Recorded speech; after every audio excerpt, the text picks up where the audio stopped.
Assalamualaikum Ustaz. Tes suara sikit. Cuba tes suara sikit. Okey, bismillah. Sekejap.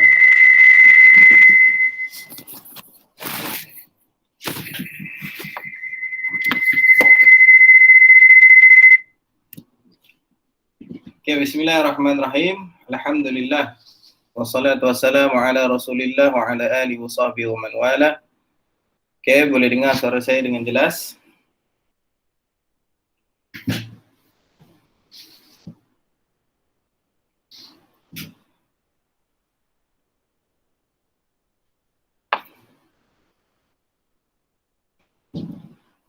Dengar tak suara saya? Dengar Ustaz. Okey, baik. Alhamdulillah. Okay, insyaAllah lagi 2 minit lagi kita tunggu yang lain masuk. 9.10 kita mulai insyaAllah.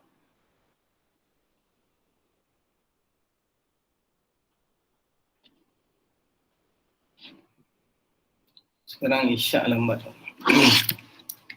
Jadi dia mungkin yang lain tengah baru nak pergi solat. Masya Allah, Ujang. Jelas Ujang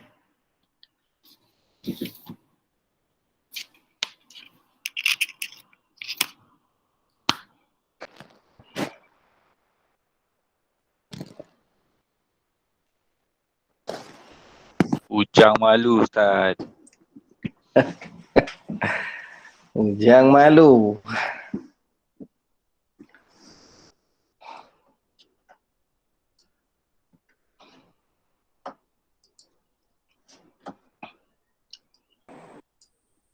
Alhamdulillah. Masya Allah. Muhammad Yasin. Muhammad Yasin sihat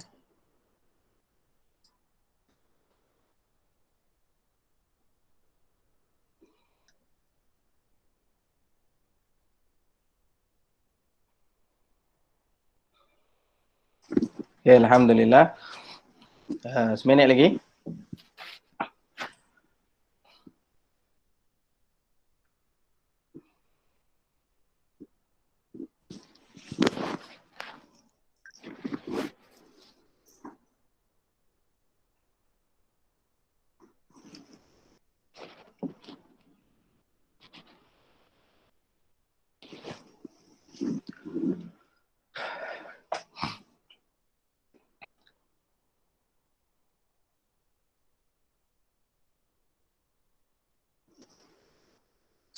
Abang Aidil daripada Johor, sihat?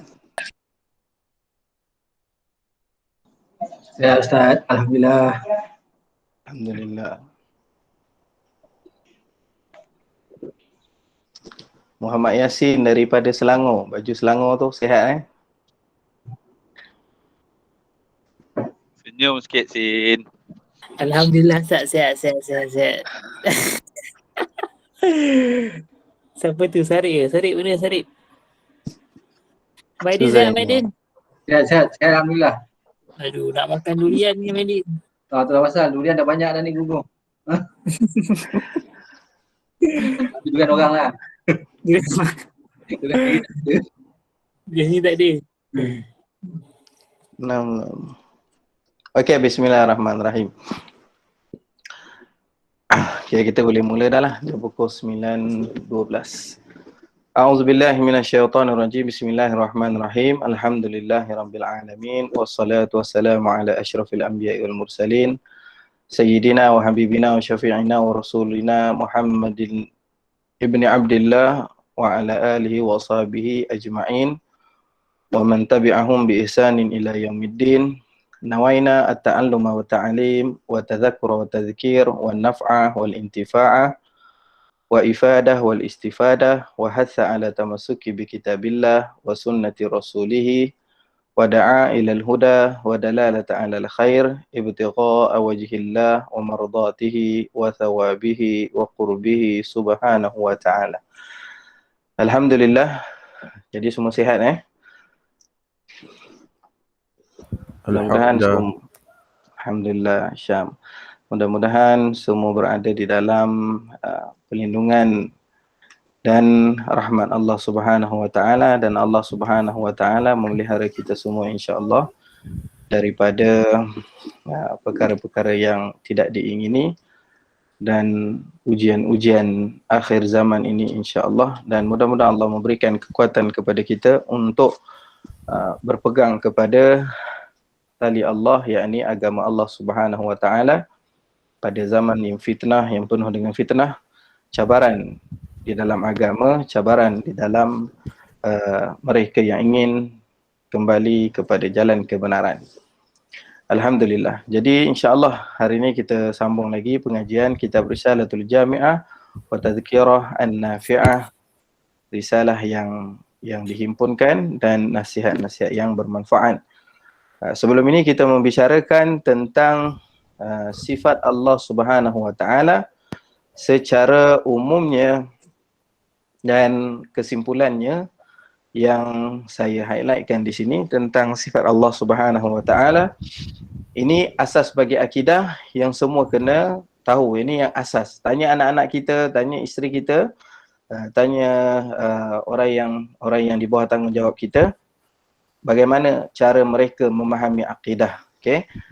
Yang asasnya kita percaya dan yakin di dalam hati bahawasanya Allah Subhanahu wa taala itu adalah zat yang wujud, yang ada, adanya tidak perlu dilihat, seperti angin yang ada tapi tak boleh dilihat, perasaan kadang sakit tidak boleh dilihat, ilmu yang kita pelajari yang dihafal tidak boleh dilihat, mimpi di dalam mimpi kita yang kita boleh lihat tapi bukan pada mata kasar kita. Jadi Allah zat yang wajibul wujub, yang wajib ada, al-mustahaqqun an jami'al kamalan. Perlu kita yakini bahawasanya Allah mempunyai sifat kesempurnaan. Tidak boleh satu pun kekurangan yang kita sandarkan kepada Allah Subhanahu wa taala. Ianya boleh diketahui dan semakin lengkap sempurna kita dalam memahaminya apabila kita mempelajari sifat 20 yang dibawa oleh ataupun yang memelopori sifat 20 itu Abu Hasan Al-Asy'ari atau Abu Mansur Al-Maturidi. Kita belajar lebih dalam lagi, maka itu lebih menyelamatkan kita.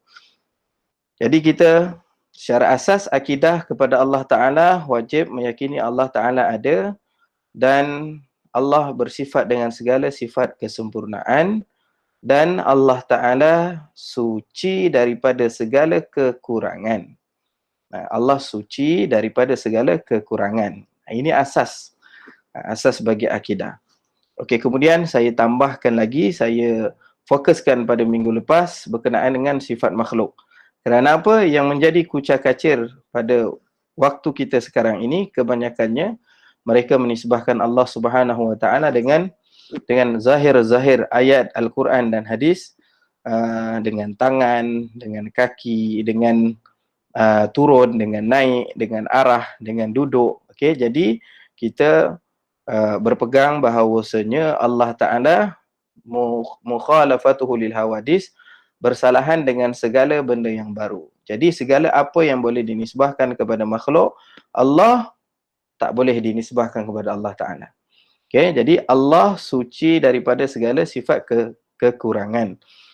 Ini asas bagi tauhid. Kalau kita jaga ini, insya-Allah akidah kita sempurna. Kalau kita tak banyak mengkaji lah.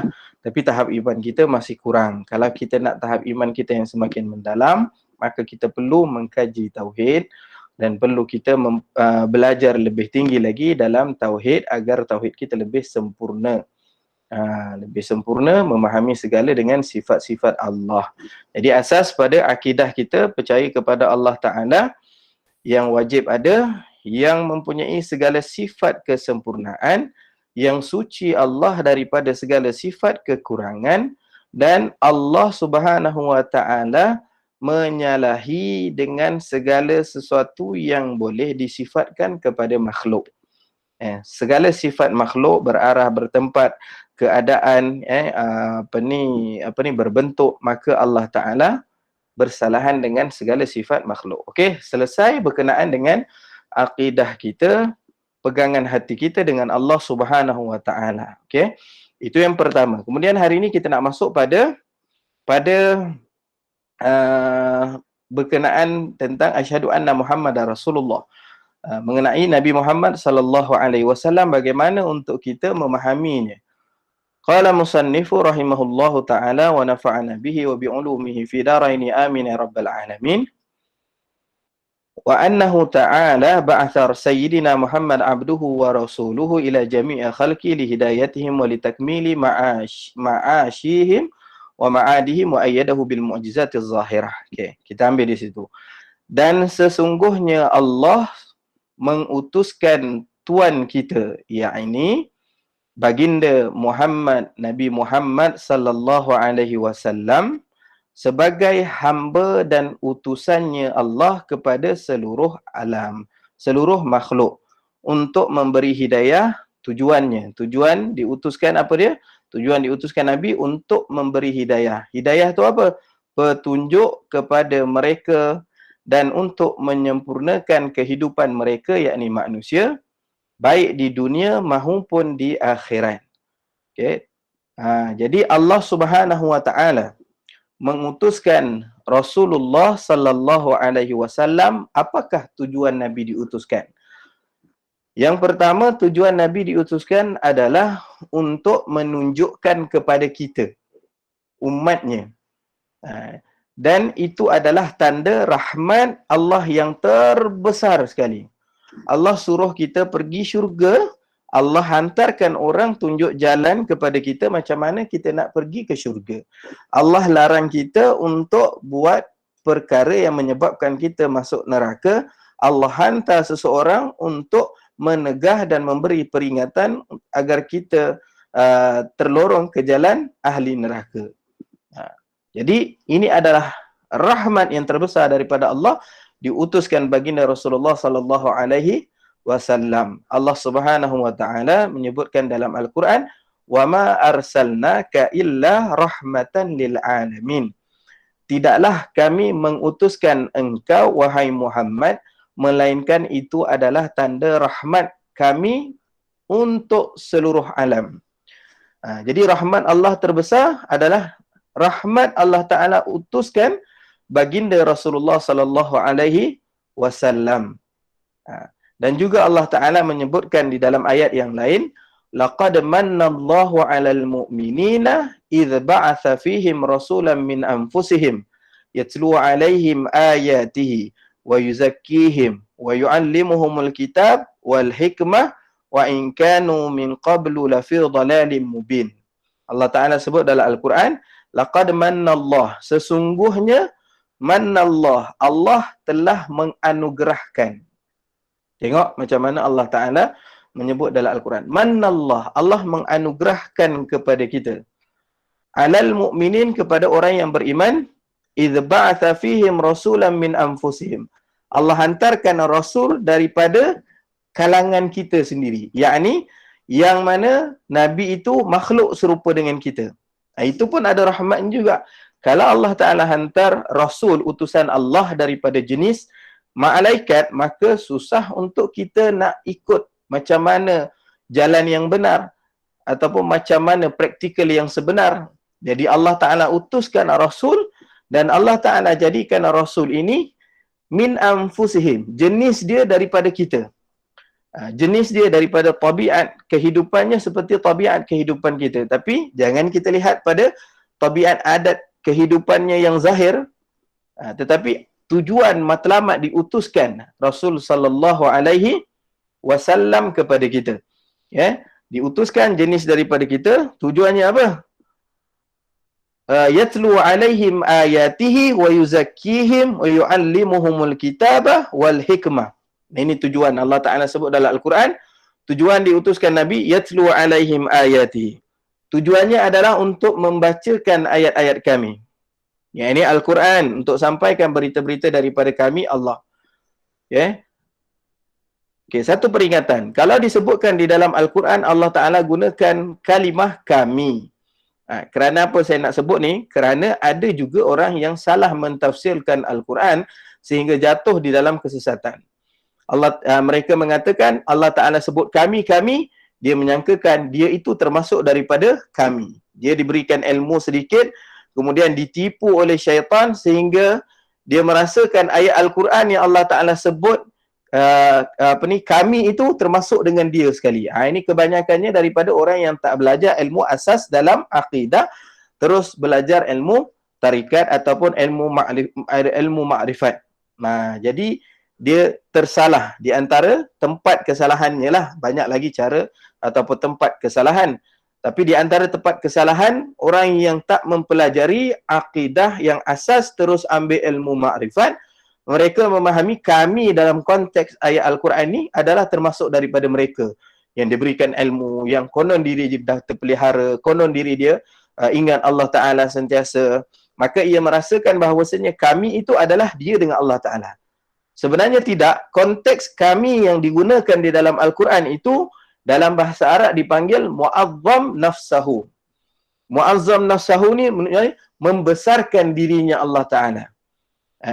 Allah Ta'ala gunakan kalimah kami adalah untuk membesarkan dirinya Allah Subhanahu Wa Ta'ala. Sungguhnya kami mengutuskan. Membesarkan dirinya. Contoh juga, perumpamaan yang dekat. Contoh, seorang ketua, dia ditugaskan untuk buat sesuatu. Maka apabila kerjanya selesai, cikgu bagi kerja selesai. Bila cikgu tanya, siapa buat ni? Kami yang buat. Menunjukkan bahawasanya dia dan orang lain sama-sama buat. Jadi mu'azzam nafsahu, membesarkan dirinya, ataupun kami itu mewakilkan kepada yang lainnya. Jadi Allah Ta'ala sebut kami mengutuskan Nabi untuk membaca ayat kami, yatlu alaihim ayatihi, kemudian wa yuzakkihim, belum ajar fiqh lagi, belum ajar hukum syariah lagi, belum ajar yang lain lagi. Yang pertama ajar hukum syariat, yang asas dulu. Jangan pergi jauh-jauh, belajar yang asas tentang kita buat harian ni. Dan bila kita dah selesai yang asas, yang kedua, wa yuzakkihim. Nabi ajar untuk tazkiyah, penyucian diri kita. Bila kita dah belajar asas dalam ilmu syariat, yang kedua mesti kena belajar ilmu berkenaan dengan penyucian hati. Sebab apa? Kerana keduanya ini adalah ada kaitan. Yang pertama amalan yang zahir, yang kedua adalah amalan yang batil. Amalan itu nak diterima daripada Allah, mestilah hati yang bersih. Sebab itu Allah Ta'ala kata, yatlu alaihim ayatihi, kami ajarkan ayat kami, wa yuzakkihim, dan mengajarkan mereka untuk menyucikan jiwa mereka. Mengajarkan mereka untuk menyucikan jiwa mereka. Yatlu alaihim ayatihi wa yuzakkihim wa yuallimuhumul kitab, dan mengajarkan kepada mereka akan kitab, akan Al-Quran. Mengajarkan Al-Quran, membacakan Al-Quran yang pertama, kemudian baru mengajarkan Al-Quran selepas daripada mereka dah sucikan diri mereka. Kalau kita melihat tersebarnya Islam ini, pada permulaan ketika Nabi di Mekah, belum lagi turun ataupun kurang turunnya ayat-ayat yang sifatnya adalah sifat perintah. Tutup aurat contohnya. Larangan arak, larangan untuk berbuat riba dan sebagainya, itu masih belum lagi turun di Mekah. Di Mekah ini banyak turun ayat-ayat yang mengajar untuk membersihkan jiwa daripada sudut akidahnya, membersihkan pemahamannya, membersihkan dulu i'tiqadnya. Barulah bila dah ada kekuatan dalam diri seseorang, diberikan perintah, ketika itu baru ada keteguhan jiwa untuk menerima perintah. Tetapi kalau jiwanya tidak teguh untuk menerima perintah, hatinya belum sedia untuk menerima perintah, maka ianya akan menjadikan sebab seorang itu semakin jauh. Dia kenal tapi dia semakin jauh. Kerana apa? Jiwanya tidak bersedia. Maka sebab itu Allah Ta'ala sebut dalam konteks ayat ini, Nabi diutuskan untuk membacakan Al-Quran dan menyucikan jiwa-jiwa mereka. Orang-orang yang ingin beriman ni, sucikan jiwa mereka. Sucikan jiwa mereka. Ini pemahaman akidah dan juga kesucian hati mereka. Barulah mengajar mereka hukum hakam. Barulah lepas daripada tu turun ayat-ayat perintah, barulah terus terima. Bila Allah Ta'ala turun ayat, dilarang khamar, terus terima. Bila hati sudah teguh. Tapi kalau hati belum teguh, datanglah perintah macam mana pun masih belum boleh diterima. Maka dengan sebab itu, di antara uslub dalam kita berdakwah, dalam kita ingin berubah, yang pertama, sucikan rohani kita. Banyakkan taubat, betulkan i'tiqad kita dengan Allah Subhanahu wa Ta'ala. Ini sebab unsur diturunkan Nabi sallallahu alaihi wasallam, diutuskan Nabi sallallahu alaihi wasallam. Dibacakan dulu, kemudian diajar untuk menyucikan i'tiqad, menyucikan hati, kemudian barulah diajarkan hukum hakam. Dan juga dengan cara ini kita boleh gunakan untuk berdakwah dan mengajak orang lain kepada Islam. Jadi Allah Ta'ala utuskan Nabi ini adalah tanda rahmatnya Allah Subhanahu wa Ta'ala, diutuskan kepada seluruh makhluk, daripada kalangan jin dan juga manusia. Kita lihat dalam surah jin. Jin masuk Islam bila dengar ayat Al-Quran. Ketika mana Nabi SAW pergi ke Taif. Kemudian dihalang, dihina, dicaci dalam dakwahnya Nabi. Maka malam itu Nabi berhenti di satu tempat, di Nakhlah. Kalau kita pergi di Taif, dia ada tulis nama lokasi dia, satu tempat, Nakhlah. Nakhlah ini adalah satu tempat yang mana Nabi duduk di situ, Nabi membaca Al-Quran. Maka datanglah jin-jin, mereka itu suka dengan ayat Al-Quran dan mereka masuk Islam dengan sebab dengar ayat Al-Quran. Qul uhiya ilayya annahu istama'a nafarum minal jinni faqalu inna sami'na Qur'anan ajaba yahdi ila rusydi fa amanna bih. Ketika mana kami mewahyukan kepada Nabi untuk membaca Al-Quran, kemudian jin dengar ayat Al-Quran, kemudian mereka mengatakan inna sami'na Qur'anan ajabah, kami dengar Al-Quran ni sangat menakjubkan. Al-Quran ni jin dengar sangat menakjubkan. Mudah-mudahan kita jadi seperti hati jin yang menakjub dengan Al-Quran. Jangan kita jadi seperti jin yang jahat, seperti jin yang menakjub dengan Al-Quran, supaya hati kita terbuka. Jadi jin mendapat diutuskan oleh Nabi untuk masuk Islam, dan juga kepada makhluk kepada kita lah, manusia ini diutuskan untuk mengajarkan kepada kita. Jadi ini adalah rahmat yang besar daripada Allah. Sifat Rasul ini mestilah lelaki. Yang kedua, Rasul ini merdeka. Yang ketiga, Rasul ini sifatnya itu menyampaikan. Beza dengan Nabi. Rasul ini dia diperintah untuk menyampaikan dengan syiar yang baru. Syiar Islam yang baru. Dibawa syiar Islam yang baru dan disuruh untuk menyampaikan. Nabi dia tidak menyampaikan. Yakni dia tidak menyampaikan syiar Islam yang baru, tetapi ia tetap juga berdakwah untuk mengajak orang kepada mentauhidkan Allah Subhanahu wa Ta'ala. Dia tetap mengajak orang mentauhidkan Allah, cuma ia tidak ada syariat baru. Ia mengajak mengikut syariat Nabi sebelum. Adapun Rasul dia membawa syariat baru dan mengajak orang untuk beriman dengan syariat baru. Itu Rasul. Itu adalah Rasul. Jadi lelaki yang merdeka, yang ditugaskan oleh Allah Ta'ala untuk menyampaikan kepada umatnya. Kalau Nabi tidak disuruh untuk menyampaikan. Jadi katanya ulama, bilangan Rasul itu ada 313. 313. 313 bilangan Rasul, tetapi yang wajib kita ketahui ada berapa? Yang wajib kita ketahui yang mempunyai nas di dalam Al-Quran yang jelas di dalam surah Al-An'am, di dalam surah-surah yang lainnya. Kebanyakan Allah Ta'ala sebutkan di dalam surah Al-An'am.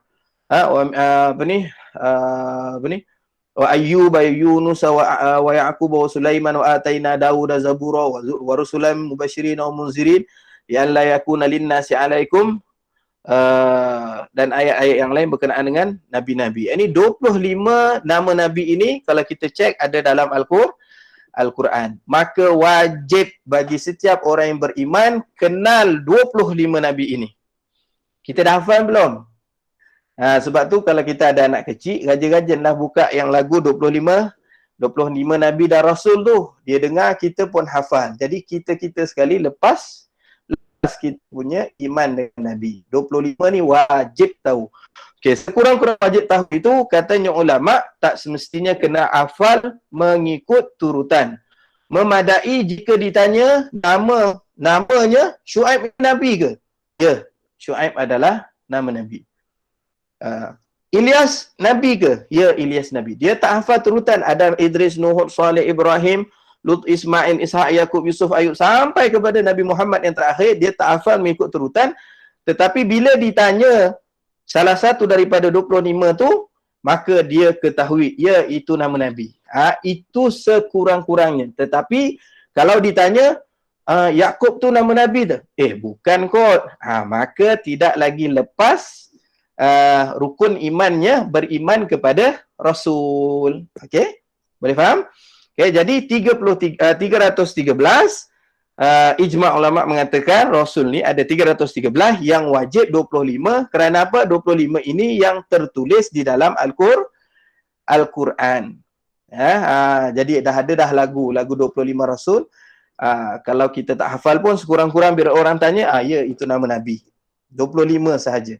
Ada lagi nama-nama yang lain. Di antaranya yang bukan nama Hirakil, Daniel, itu ada nama Nabi juga, tapi Nabi yang tidak diwajibkan untuk kita mengetahuinya. Jadi yang wajib 25 sahaja. Dan di antara 25 ini ada 5 Nabi yang dipanggil Ulul Azmi. Ulul Azmi itu bererti tuan yang mempunyai kesabaran yang sangat tinggi. Ulul Azmi adalah tuan yang mempunyai kesabaran yang sangat tinggi. Nabi yang dipilih daripada 25 Nabi ini ada 5 dipanggil Ulul Azmi. Yang wajib juga kita ketahui 5 ini. Ulul Azmi itu adalah orang yang as-sabrun wa tahammulul masyaqqa wa hum khamsatun. Orang yang sangat banyak ujian yang Allah Ta'ala berikan kepadanya, maka orang itu yang paling tinggi kedudukannya. Begitu juga dengan kita. Orang yang banyak diberi ujian, kita sabar dengan ujian, maka hakikatnya kita tinggi di sisi Allah Ta'ala kalau kita kenal itu ujian adalah daripada Allah dan Allah nak jaga kecenderungan hati dan jiwa kita ini. Dalam ujian, kita tetap dengan Allah. Dalam ujian, kita tetap dengan Allah Ta'ala, maka itu menyebabkan kita dinaikkan kedudukan kita di sisi Allah. Ulul Azmi. Allah Ta'ala sebutkan dalam Al-Quran, wasbir kama sabara ulul azmi minar rusul. Sabarlah kamu seperti sabarnya Ulul Azmi daripada Rasul. Ulul Azmi ada 5. Ulul Azmi ada 5. Yang pertama Nabi Muhammad sallallahu alaihi wasallam. Yang kedua, Ulul Azmi ini Nabi Ibrahim. Yang ketiga Nabi Musa. Yang keempat Nabi Isa. Dan yang kelima Nabi Nuh. Ini 5 nama Ulul Azmi. Jadi kita tahu ni, okey, selesai. Okey, itu bilangan Rasul, Nabi dan Rasul. 25 ni Nabi dan Rasul. 25 ni Nabi dan Rasul. 313 adalah Rasul. Kalau bilangan Nabi ni katanya ulama ada 124,000 bilangan Nabi. 124,000 bilangan Nabi.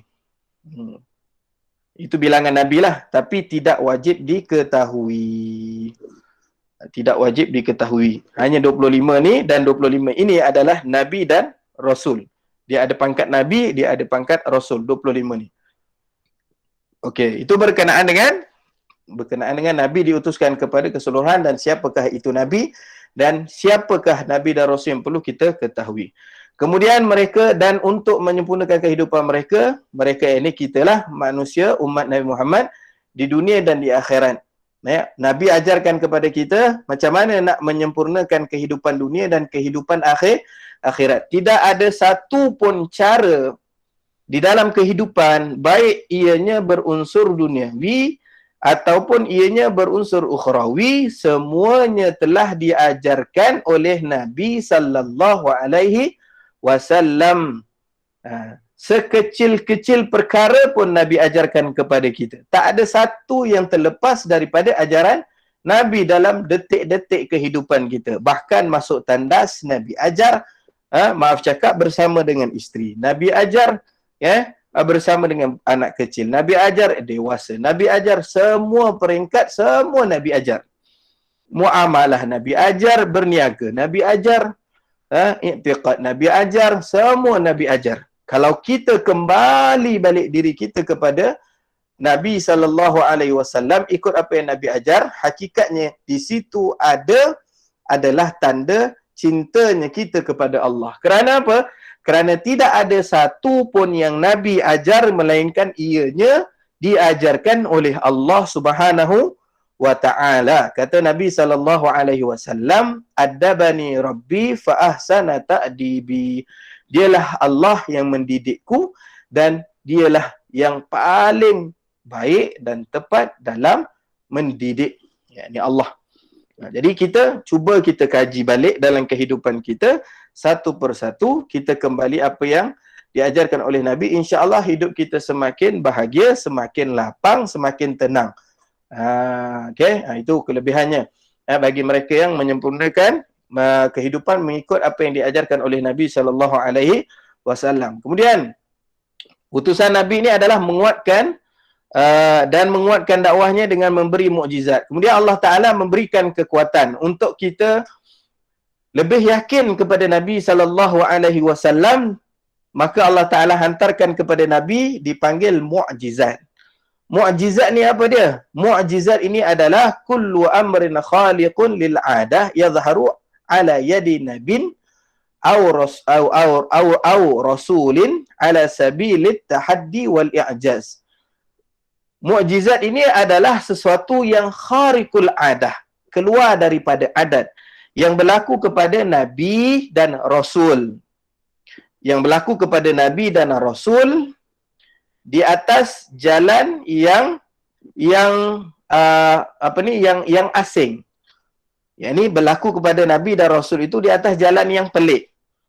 Contohnya berlaku kepada Rasulullah SAW membelah bulan. Ada siapa boleh membelah bulan? Mukjizatnya sehingga kini ada yang naik ke bulan dilihat retakan daripada belahan Nabi SAW. Keluar air daripada jari jemari Nabi SAW. Itu di antara mukjizat Nabi SAW. Meludah di matanya sahabat yang jatuh ketika dilibas dengan pedang di dalam satu peperangan. Nabi mengambil mata itu, dibawa mata itu kepada Nabi SAW, lalu Nabi meludahkan mata tersebut dan diletakkan kepada matanya kembali, lalu matanya itu dapat melihat dan sahabat itu mengatakan, wallahi, mata yang dilekatkan Nabi ini lebih dilihat dengan tajam daripada mata sebelumnya. Ini benda yang khariqul adah, yang keluar daripada adat, yang merupakan ianya adalah mukjizat Nabi SAW. Ianya adalah untuk mengukuhkan jiwa. Apabila kita melihat seorang yang mempunyai satu kemustahilan yang sangat luar biasa, lebih-lebih lagi untuk menentang, berdakwah, mengajak orang yang waktu ketika itu semua nak menentang Nabi SAW. Sehingga kan dipanggilkan semua penduduk Mekah, dihimpunkan untuk menyuruh Nabi SAW menurunkan bulan di atas bukit Abu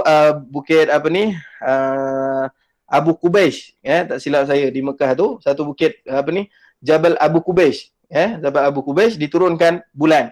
Maka mereka kata kononnya kalau diturunkan kami nak beriman, tapi Allah berikan mukjizat, Nabi dapat turunkan, dia tak beriman.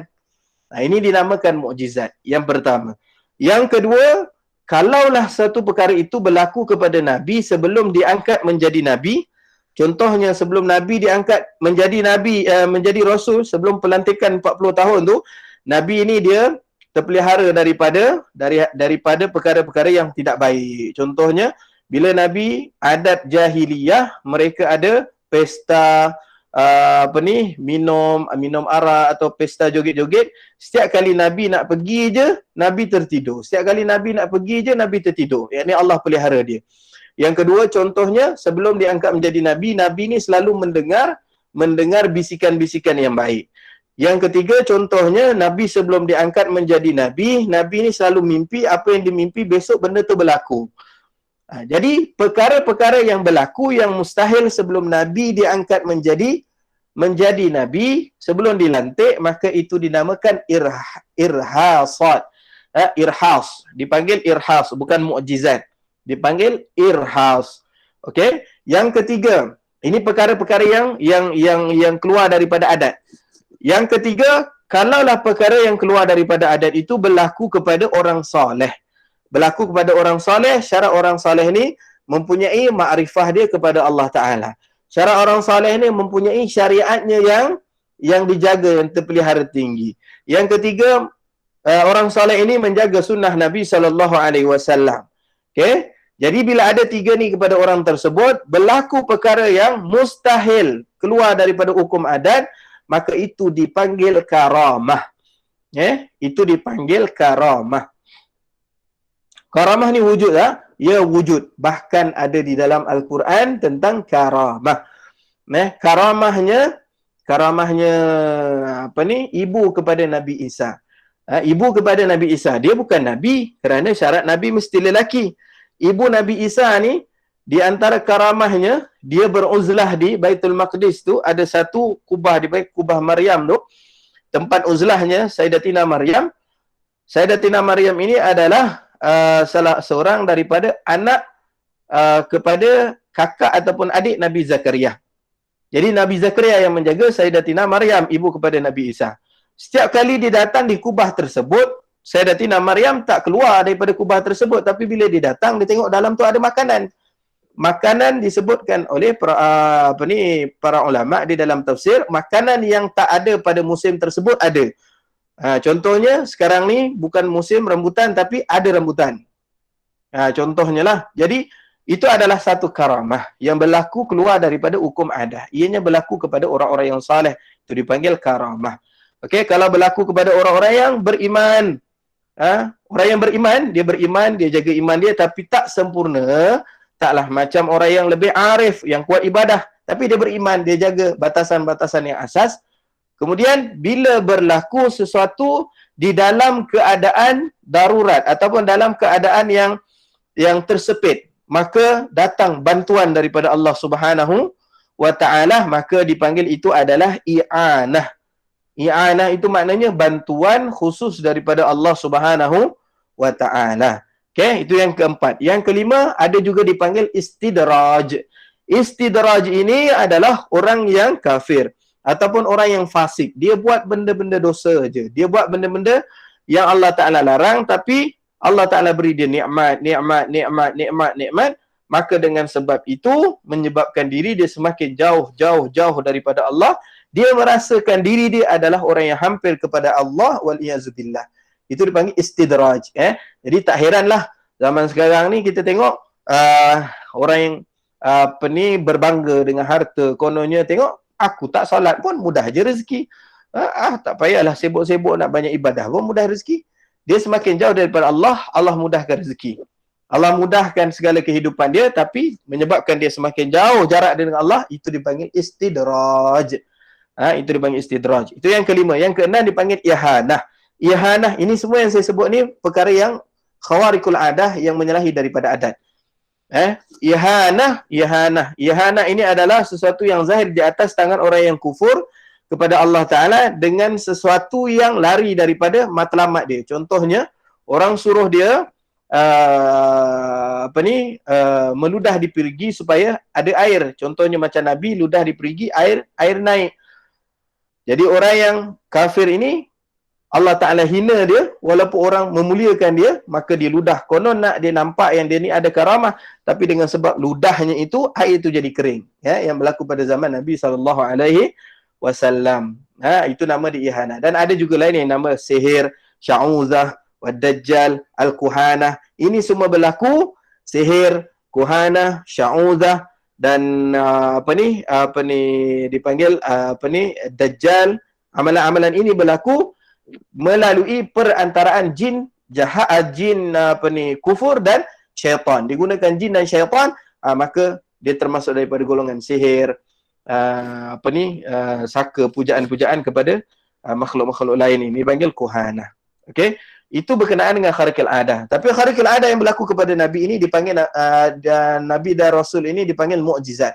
Dan mukjizat terbesar Nabi SAW adalah Al-Quran yang tinggal sehingga sekarang. Apakah mukjizat yang paling terbesar sekali yang Allah Ta'ala tinggal? Mukjizat Nabi ni, mukjizat Nabi-Nabi lain semua dah terhenti apabila meninggal Nabi tersebut. Tongkat Nabi Musa boleh pakai lagi sekarang? Tongkat Nabi Musa boleh pakai? Singgasana Sulaiman yang hebat boleh pakai? Nabi Ibrahim, kemuliaan Nabi-Nabi yang lain semua terhenti apabila meninggalnya ataupun wafatnya Nabi tersebut. Kecuali Nabi Muhammad SAW, mukjizatnya yang terbesar adalah Al-Quran. Dipelihara oleh Allah Subhanahu Wa Taala sampai hari kiamat. Allah Taala memberikan jaminan dalam Al-Quran, nahnu nazzalnahu wa inna lahu lahafizun. Inna nahnu nazzalnal Quran wa inna lahu lahafizun. Bahawasanya kami yang menurunkan Al-Quran kepada Muhammad dan kami akan peliharanya sampai hari kiamat. Sampai sekarang orang cuba nak memesongkan Al-Quran, tak boleh. Tapi Taurat, Injil, Zabur orang pesongkan, ia sudah terpesong. Tak tahu mana yang asli. Tapi Al-Quran, tak boleh. Ini janji Allah Subhanahu Wa Taala. Okay? Jadi mukjizat yang terbesar yang ada pada Nabi SAW sampai sekarang adalah Al-Quran. Maka siapa yang menggantungkan dirinya dengan mukjizat yang terbesar ini, maka dirinya akan dimuliakan oleh Allah Subhanahu Wa Ta'ala. Pegang kuat-kuat mukjizat yang terbesar ni yang selamatkan kita dengan fitnah akhir zaman. Banyakkan membaca, tadabbur Al-Quran, belajar Al-Quran, memahami Al-Quran. Okey? Itu berkenaan dengan mukjizat. Dan sesungguhnya Rasulullah adalah utusan yang benar, dapat dipercaya. Nabi ini sifat dia sifat yang benar, dapat dipercayai. Nabi ni orang dia yang benar. Seorang sahabat apabila melihat Nabi SAW, Abdullah bin Salam, yang ketika mana Nabi sampai di Madinah, orang berkumpul untuk menunggu Rasulullah sampai di Madinah. Maka Abdullah bin Salam mengatakan, aku pergi pada kumpulan tersebut, maka aku mencari di manakah wajahnya Rasulullah, dan apabila aku melihat wajahnya Nabi SAW, beliau mengatakan annahu arafa annahu laisa biwajhil kazzab. Aku mengetahui bahawasanya wajah itu adalah bukan wajah orang yang dusta. Yani wajahnya Nabi itu menunjukkan kebenaran Nabi SAW. Kalau macam tu, kenapa mereka Abu Jahal, Abu Lahab, mereka itu tetap juga dipesongkan oleh Allah Ta'ala? Kerana mereka dah ditutup hatinya oleh Allah Subhanahu Wa Ta'ala sehingga tidak melihat akan kelebihan Nabi SAW. Hakikatnya orang yang dibuka hati oleh Allah Ta'ala, dilihat wajah Nabi SAW, tahu wajah Nabi ini bukan wajah orang yang dusta. Maka dengan sebab itu, ketika mana nak letakkan Hajar Aswad, waktu itu Nabi belum diangkat menjadi Nabi lagi. Tapi orang-orang ketua-ketua kafir Quraisy di Mekah itu, apabila lihat Nabi masuk daripada pintu Babus Salam, maka mereka ni sedang mengundi di antara 4 ketua-ketua orang Quraisy itu. Mereka itu mengundi siapa yang perlu letak batu Hajar Aswad lepas daripada diubah suai, dicantikkan Kaabah itu. Mereka bincang siapa yang perlu letak. Yang ni kata aku, yang ni kata aku. Okey, 4 tak payah letak. Yang meletakkan batu Hajar Aswad di tempatnya adalah orang yang masuk daripada pintu Babus Salam. Waktu itu Nabi belum jadi Nabi lagi. Maka waktu ketika itu Nabi masuk daripada pintu Babus Salam, maka mereka mengatakan, ya, ini Muhammad ini orang yang dipercayai, maka dialah yang layak untuk meletakkan batu di pintu di bucunya Kaabah. Subhanallah, mujarrad dengan muka je dah dipercayai. Kadang ada orang yang kita lihat mukanya pun dah tak boleh percayai. Jadi Nabi ni muka dia muka orang yang boleh dipercayai. Maka Nabi ni pula bijak. Dia nak menjaga hati. Kita tengok di antara sifat Nabi ini menjaga hati semua orang. Walaupun dirinya disakiti, tetapi hati orang lain perlu dijaga dan dikasihi. Ini sifat Nabi. Ini sifat Nabi. Siapa ada sifat tu, maka orang itu terbaik. Ketika mana Nabi disuruh untuk letakkan batu Hajar Aswad, Nabi jaga hati pembesar-pembesar Quraisy tu. Nabi kata tidak. Okey, kita ambil satu kain, maka Nabi menghamparkan ridak Nabi. Ridak Nabi ni macam kain selendang Nabi, Nabi hamparkan, Nabi letak batu tu tengah-tengah. Okey, Nabi suruh 4 pemimpin tadi memegang setiap bucunya. Maka mereka pun bergembira dengan keputusan Nabi. Masya Allah, bijaknya kamu ni. Jadi mereka berbangganya membawa batu Hajar Aswad itu sampai di bucu Kaabah, tetapi yang meletakkan adalah tangannya Rasulullah sallallahu alaihi wasallam di bucu Kaabah itu, meletakkan Hajar Aswad. Masya Allah, bijaknya Nabi. Muka yang tidak ada unsur-unsur orang yang menipu, orang yang dipercayai. Bahkan di antara sebab Nabi meninggalkan Sayyidina Ali ketika mana Nabi nak berangkat ke Madinah. Nabi meninggalkan Sayyidina Ali untuk menggantikan tempat Nabi SAW, bukan sahaja sekadar untuk menggantikan tempat. Bahkan Nabi ditinggalkan di tempat tersebut, Sayyidina Ali digantikan di tempat tersebut, di antara tujuannya adalah untuk membahagikan balik harta orang-orang kafir Quraisy pada waktu ketika itu yang simpan di bawah pemeliharaan Nabi. Waktu tu mereka dah tentang Nabi, tetapi masih lagi ramai yang mereka kata, walaupun agama aku tak ikut kamu, tetapi aku lebih percaya harta aku disimpan dengan kamu. Subhanallah. Kerana apa? Mereka percaya. Tapi kenapa tak nak beriman? Kerana angkuhnya, kerana degilnya, kerana sombong. Tapi percaya kepada Nabi SAW. Jadi antara sifat Nabi adalah sifat yang dipercayai. Di dalam apa yang telah dikhabarkan atau disampaikan itu daripada Allah tentang perkara akhirat dan alam barzakh. Segala apa yang Nabi sampai tentang perkara akhirat. Perkara akhirat ini dipanggil perkara-perkara yang mughayyabat, perkara yang gaib, yang tak boleh dilihat dengan mata kasar kita. Tetapi boleh dilihat dengan mata hati apabila Allah Ta'ala membuka ainul basirah. Mata hati kita dapat lihat. Tapi mata kasar tak boleh melihat. Dia panggil perkara-perkara yang melibatkan dengan akhirat. Contohnya seperti alam barzakh. Sepertinya alam barzakh. Alam barzakh ni alam kubur. Alam kubur kita tak tahu bagaimana alam kubur, tapi wajib kita percaya. Alam kubur ini adalah tempat transit kita sebelum kita berkumpul di padang mahsyar. Alam kubur ini katanya ulama, kalaulah kita buat baik, kita belum lagi masuk syurga kerana sebab kebaikan, kubur kita itu menjadi taman syurga, tempat kita berehat. Kubur adalah taman syurga bagi mereka yang kehidupan akan datang mereka itu nak masuk dalam syurga, kubur itu dijadikan taman syurga. Kalau mereka itu banyak dosa, kubur mereka itu adalah lubang daripada lubang api neraka jahannam wal iyazubillah. Ini secara umumnya, secara khususnya kalau diberikan syafaat di pada mahsyar nanti, itu lain cerita. Tetapi secara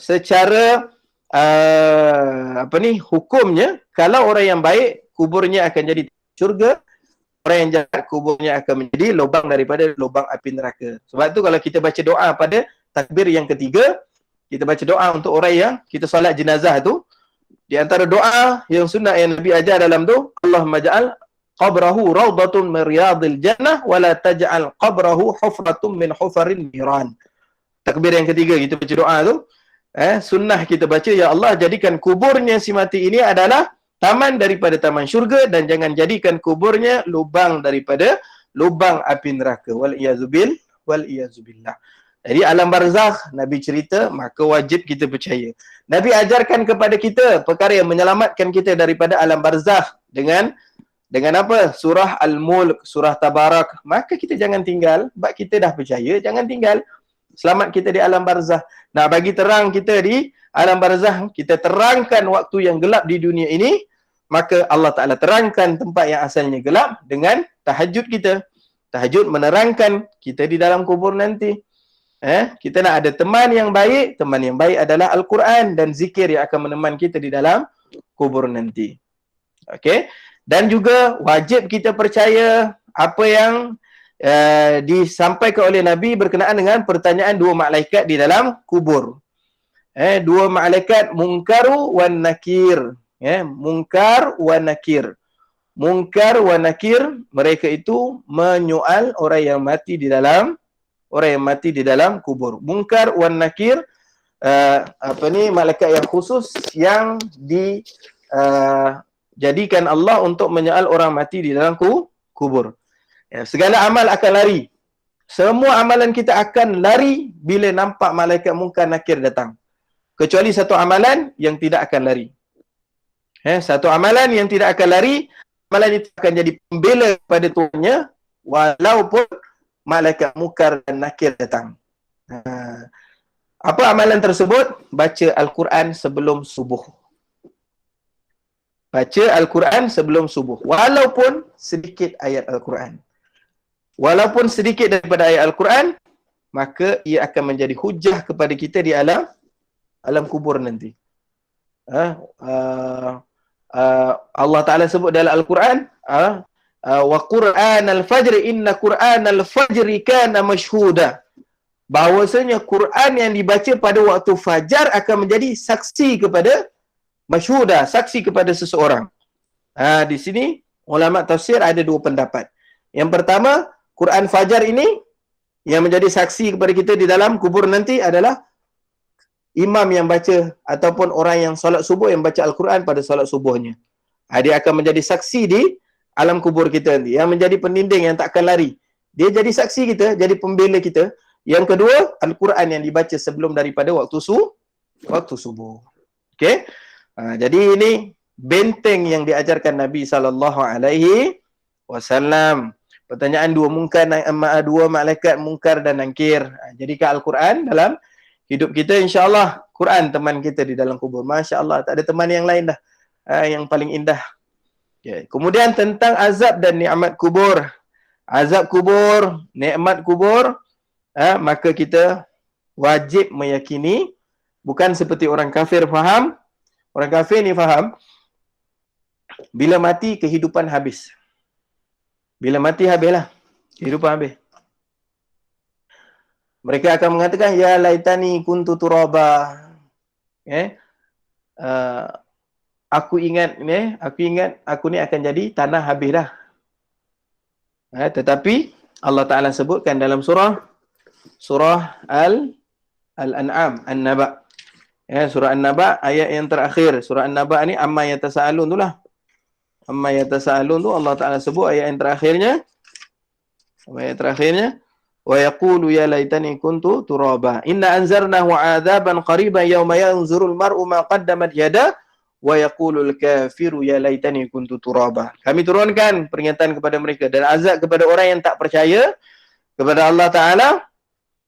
Yang mana lepas kematian ini ada kehidupan yang lain, maka mereka akan, ya Allah, aku cita-cita nak jadi tanah.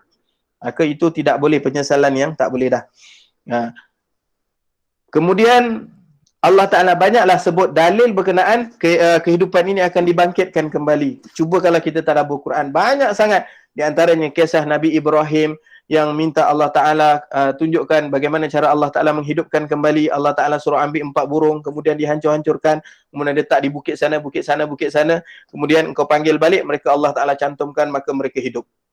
Ni maknanya kalau alam kubur nak kembali lagilah mudah. Kemudian di antara pergaduhan masalah yang berlaku di zaman Raja Ashabul Kahfi, mereka mencari dalil, adakah lepas kematian ni memang ada kehidupan. Maka mereka tak jumpa dalil, sehinggalah Allah Ta'ala, hikmahnya Allah Ta'ala jadikan Ashabul Kahfi tidur 313 tahun tu.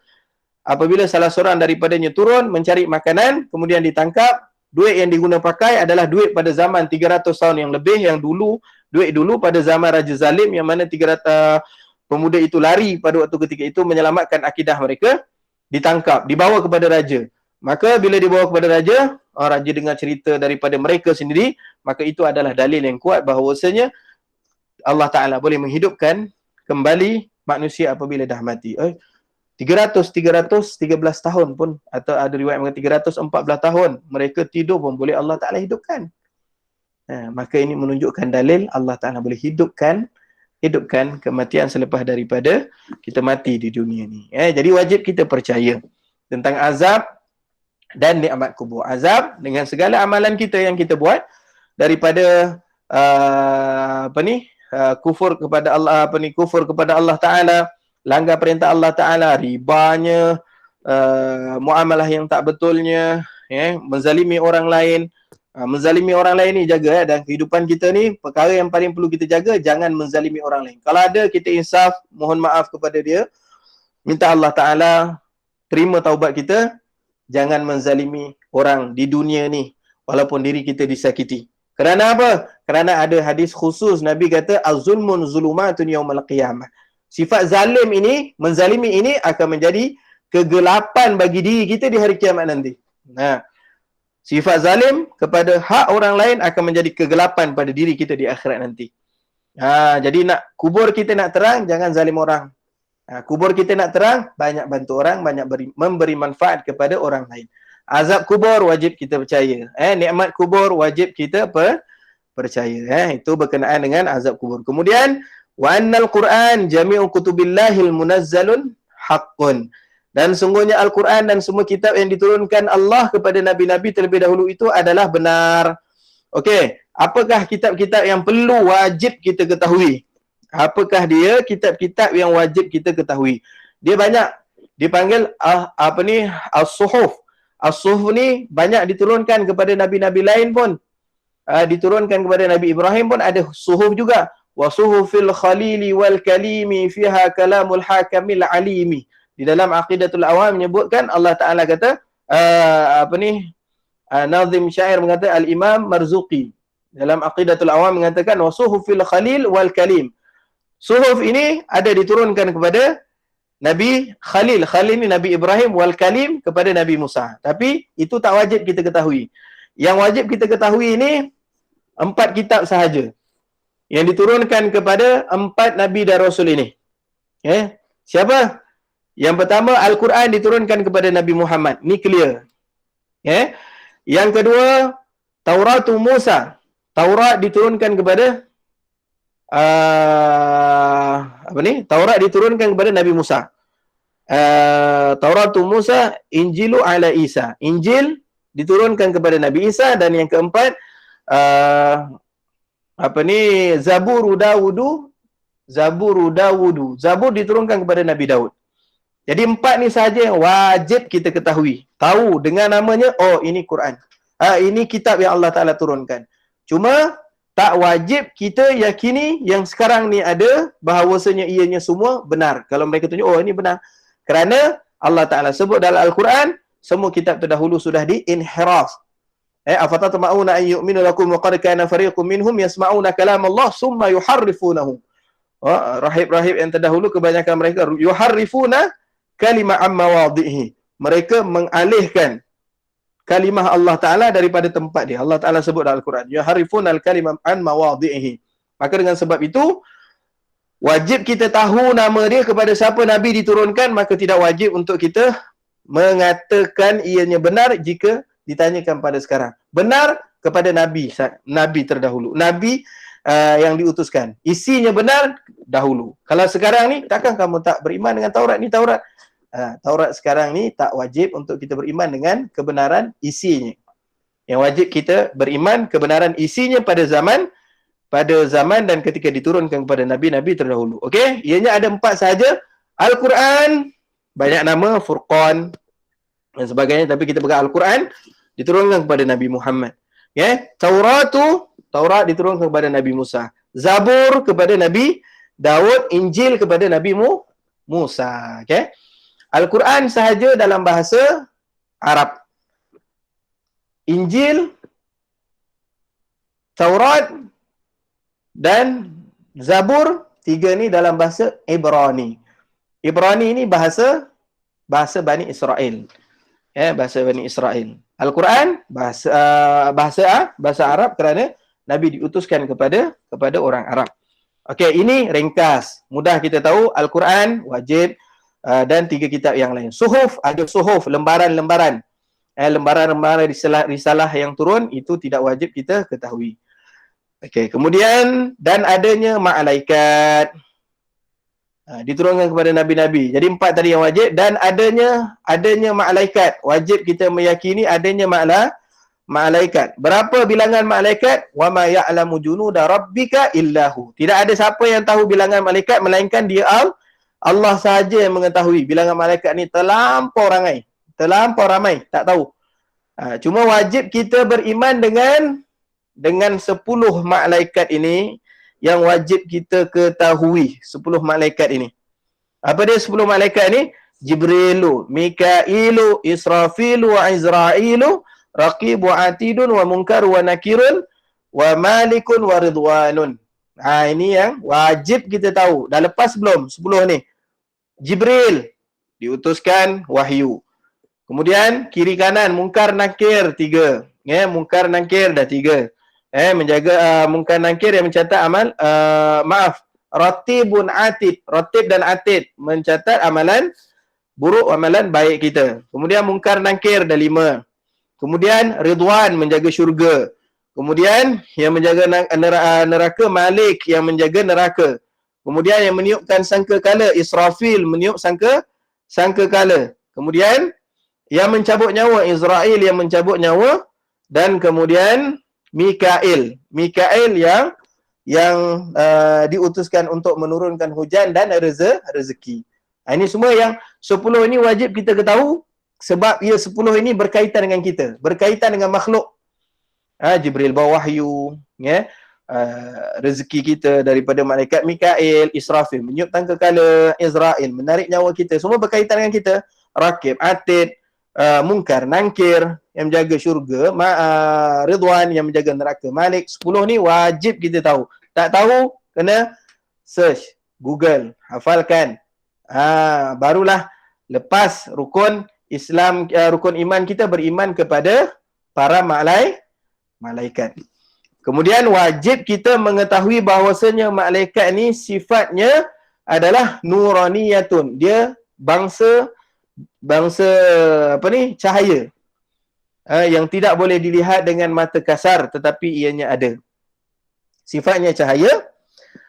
Yang mana malaikat ini dia boleh menyerupai makhluk. Malaikat dia boleh menyerupai makhluk. Boleh yatasawwaru, boleh berubah wajahnya kepada wajah makhluk. Pada zaman Nabi SAW, malaikat suka berubah wajah dengan wajah seorang sahabat Nabi yang tampan, yakni Dihyah. Ada seorang sahabat Nabi nama dia Dihyah. Dihyah ni sahabat Nabi yang tampan yang malaikat Jibril suka menyerupai Dihyah. Jadi sifat malaikat boleh menyerupai. Jadi tak mustahil lah yang kita dengar zaman dahulu orang kata kalau 10 malam terakhir ni kita jaga-jaga, boleh jadi kita ni bersalah dengan malaikat, kan? Benda itu boleh berlaku yang boleh diterima oleh akal. Kerana malaikat boleh menyerupai manusia. Okey? Kemudian malaikat ni dia memang sifat dia taat kepada Allah Taala. Tak ada buat dosa. Kemudian malaikat tak makan, tak minum, tak kahwin. Mudah aja. Malaikat ni dia bukan sifat dia macam manusia. Malaikat ni dia dicipta memang untuk taat. Maka dia taat je dengan Allah Taala. Yang sujud je sampai hari kiamat.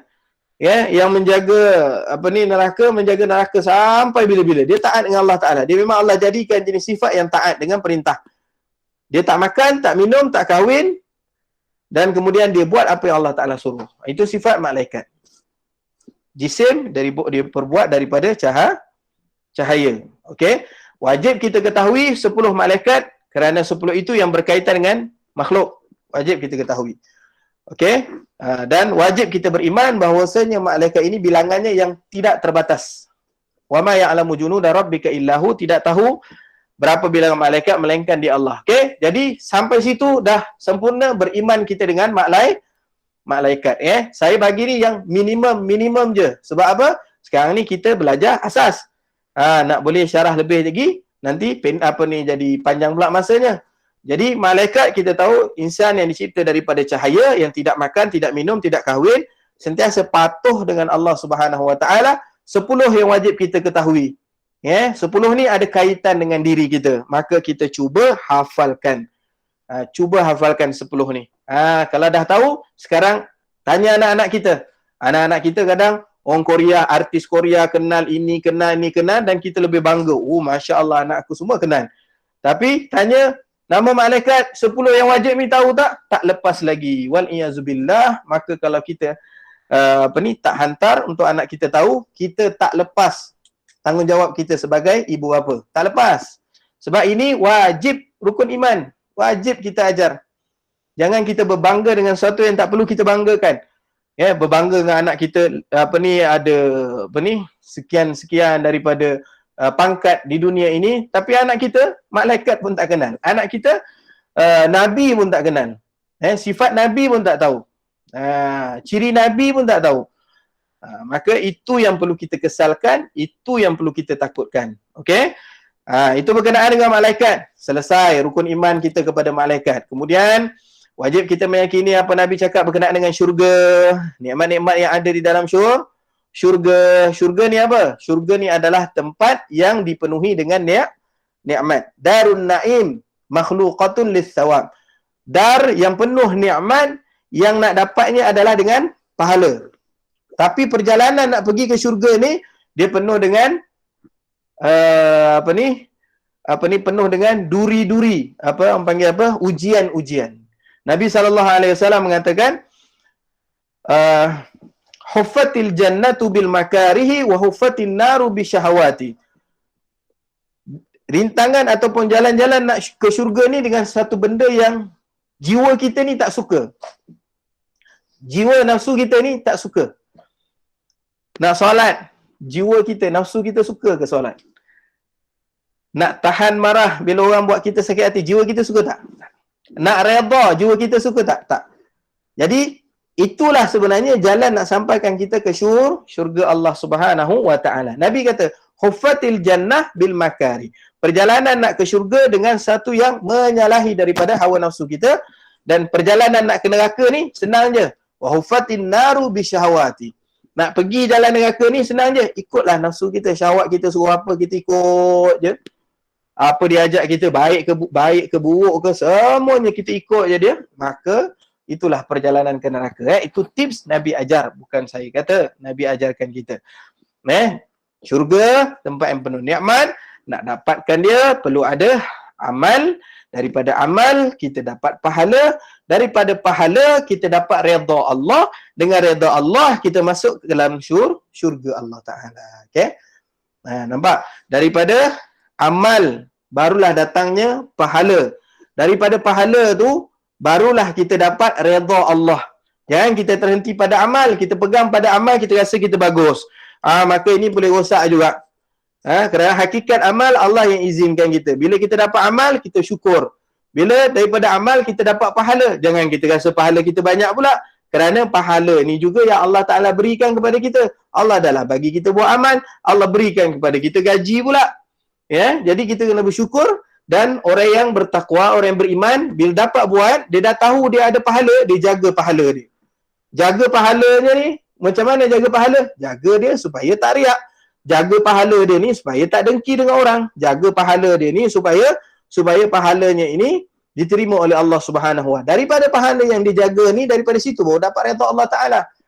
Bukan kita masuk syurga dengan sebab pahala, bukan dengan sebab amal kita, tapi kita masuk syurga dengan sebab redha Allah Taala kepada kita. Redha Allah kepada kita. Tapi nak dapat redha, tak dapat tidak, laluan dia mesti kena amal. Daripada amal ada pahala, daripada pahala baru dapat kita redha Allah Subhanahu Wa Taala. Syurga, neraka, tempat yang terakhir, yang tidak ada kematian selepas daripadanya. Itu adalah benar.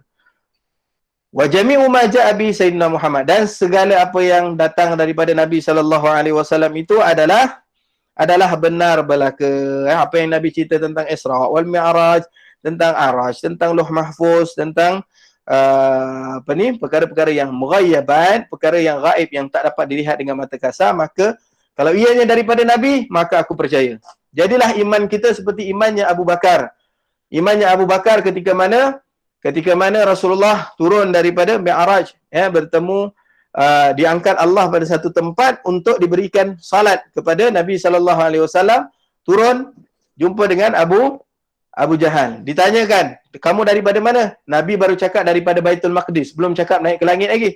Nabi cakap ke Baitul Maqdis. Maka dia kata, boleh tak aku himpun semua orang ni untuk kau bagi tahu yang kau ni memang daripada Baitul Maqdis. Nabi kata silakan. Dalam perjalanan dia nak pergi himpun orang, dia jumpa orang yang pertama.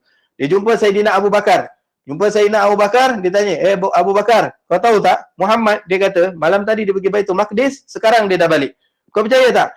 Maka Abu Bakar katakan, kalau dia kata lebih daripada tu lagi pun aku percaya. Maka dengan sebab itu digelar Abu Bakar As-Siddiq. Abu Bakar As-Siddiq. Dia apa saja yang datang daripada Nabi ini, maka dia percaya. Dia pegang terus percaya, kerana itu adalah daripada Nabi Muhammad sallallahu alaihi wasallam. Jadi apa saja yang datang daripada Nabi yang wajib kita ketahui. Okey? Kemudian faedah tentang sifat wajib mustahil bagi Rasul. Sifat wajib ada 4. Siddiq, Nabi ini jujur, lawannya bohong, Nabi tidak pernah berbohong. Yang kedua, Nabi ini orang dia amanah, dapat dipercayai, lawan dia khianat. Yang ketiga, Nabi ini sifat menyampaikan, lawan dia adalah menyembunyikan. Segala apa yang Nabi dengar daripada Allah, maka Nabi akan sampaikan. Okay? Yang keempat, sifat Nabi ini fatanah. Nabi ini bijak. Fatanah, cerdas. Lawannya baladah. Fatanah ni cerdas ni bukan cerdik orang yang ada fakta. Cerdik macam mana untuk berhujah dengan pihak lawan. Katanya ulama, syarah bagi makna cerdas. Cerdasnya Nabi ini, Nabi cerdik macam mana nak patahkan hujah pihak lawannya. Pihak lawannya kadang dia tak perlu dengan fakta, tapi dia perlu dengan satu benda yang lain boleh patahkan hujah pihak lawan. Contohnya macam Nabi Ibrahim. Nabi Ibrahim ni dia dah dakwah tak boleh terima, maka dia patahkan hujah, nak bagi tahu Tuhan Namrud itu Tuhannya tak betul. Dia ambil kapak yang dia hancurkan berhala-berhala, dia letak kapak tu dekat ketua bagi berhala tu. Jadi bila orang tanya, siapa yang hancurkan berhala-berhala ni semua? Dia kata, aku tak tahu. Cuba tengok tongkat kapak tu kat siapa? Dekat dia lah. Maka dia lah hancurkan. Jadi mereka kata, takkanlah dia mana boleh bercakap. Waktu ketika itu diorang dah tahu dah yang diorang ni tak berpegang kepada satu yang tak boleh bercakap, tak boleh bergerak. Tapi kerana sombongnya mereka ingkar juga. Ini lawan hujahnya Nabi. Para Nabi ini berhujah kadang dengan akhlaknya, kadang berhujahnya Nabi itu dengan perbuatannya. Kadang berhujah Nabi SAW bukan dibalas dengan hujum, dengan terjah. Orang terjah kita, jangan kita terjah. Jangan kita terjah dia. Terkadang hujah dia, di antaranya kadang-kadang berdiam. Terkadang hujahnya adalah dengan berkata-kata. Terkadang hujahnya dengan lari daripada suasana. Terkadang hujahnya dengan kita membawanya kepada orang yang lebih alim untuk dia boleh terima. Kadang-kadang kita dah tak boleh terima dah, kita ajak dia. Itu cara fatanah, cerdasnya para Nabi dalam mengajak orang untuk mengenali agama Islam. Okay? Ini sifat yang wajib bagi Nabi SAW dan perkara yang kaitan dengan Nabi. Perkara yang berkaitan dengan iman. Beriman dengan Rasul, beriman dengan hari kiamat dan segalanya. Jadi bila kita lepas di sini, maka lepaslah perkara yang berkaitan dengan rukun iman kita kepada rukun iman kita yang 6 tadi. Beriman kepada Nabi dan Rasul dan yang lainnya. Wallahu ta'ala alam. Saya mohon maaf. Esok kita sambung tentang fardu wudu. Kat iklan tu disebut tentang kenal Nabi dan fardu wudu. Fardu wudu sebenarnya esok, bukan hari ni. Wallahu ta'ala alam. Kita berhenti di situ. Ada soalan, kita bukakan soalan.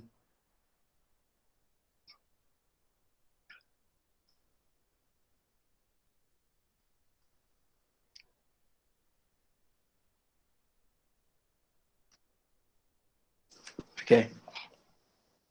Besok baru kita masuk berkenaan dengan hukum fiqh. Fiqh ni dia berkenaan dengan ibadat-ibadat yang kita lakukan lah. Besok berkenaan dengan wuduk. Jadi sebelum kita akhiri dengan doa, saya tanya ada soalan.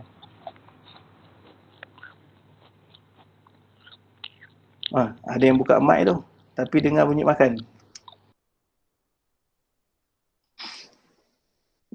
Ada soalan?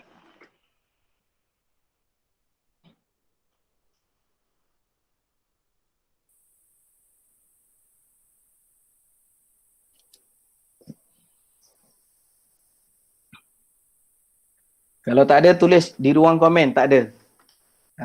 Boleh saya tahu supaya tak adalah semua senyap nak tahu. Kalau ada soalan yang nak tanya di ruang komen pun tak ada masalah. Masya-Allah, Nur Mariani Hasan. Masya-Allah ni makcik saya ni daripada Melaka. Masya-Allah, terima kasih hadir. Cikgu juga. Banyak cikgu dalam ni, masya-Allah. Cikgu yang hebat-hebat, masya-Allah. Tak ada Okey, alhamdulillah. Jika tak ada soalan, besok kita jumpa lagi berkenaan dengan fardu wudu. Bahagian fiqh pula kita bicara tentang ibadah harian kita. InsyaAllah, kalau ada soalan, kumpulkan soalan, nanti kita bahaskan insyaAllah. Okey, wallahu ta'ala alam. Jika tak ada, saya mohon maaf di atas kelewatan. Sejam setengah dah. Hampir sejam setengah, saya mohon maaf. Saya takut ada orang yang dia dah buka kamera dia dah bagi hint kat saya, berhenti dah. Jadi saya kena berhenti lah ni, wallahu alam. Allah alam. Ada soalan lain? Tak ada dah kan? Okey, jadi kita akhiri dengan bacaan doa. Mohon semua kita bukakan kamera kita untuk sama-sama berdoa insya-Allah. A'udzubillahi minasyaitonirrajim. Bismillahirrahmanirrahim. Alhamdulillahirabbil alamin wassalatu wassalamu ala asyrafil anbiya'i wal mursalin wa ala alihi wa sahbihi ajma'in. Allahumma inna na'udzubika min ilmin la yanfa'. Ya Allah, jauhkan kami daripada ilmu yang tidak manfaat. Wa qalbin la yakhsha'. Jauhkan kami daripada hati yang tidak khusyuk. Wa du'ain la yustajabu laha. Dan jauhkan kami daripada doa yang tidak diterima. Ya Allah, berikanlah kepada kami kefahaman di dalam agama-Mu supaya kami dapat mendidik diri kami, jiwa kami, hati kami, ahli keluarga kami dan ahli qarabah kami untuk berjalan di atas jalan yang diradai oleh-Mu dan jalan yang diajarkan oleh Nabi-Mu Muhammad sallallahu alaihi wasallam. Rabbana atina fid dunya hasanah wa fil akhirati hasanah wa qina adzabannar. Sallallahu ala sayyidina Muhammad wa ala alihi wasallam. Alhamdulillahirabbil alamin. Allah taala a'lam. Saya mohon maaf di atas kelewatan. Mudah-mudahan Allah berikan kepada kita kefahaman insya-Allah. Wallahu taala a'lam. Assalamualaikum warahmatullahi wabarakatuh. Terima kasih Ustaz. Waalaikumsalam warahmatullahi wabarakatuh. Salam. Terima kasih Ustaz. Terima kasih Ustaz. Sama-sama. Terima kasih Ustaz. Ya, sama. Assalamualaikum. Terima kasih Syah. Sama. Terima kasih Tuan Guru.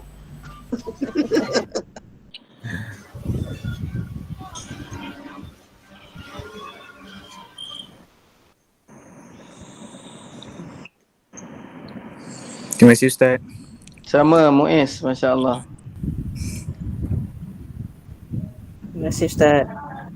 Sama.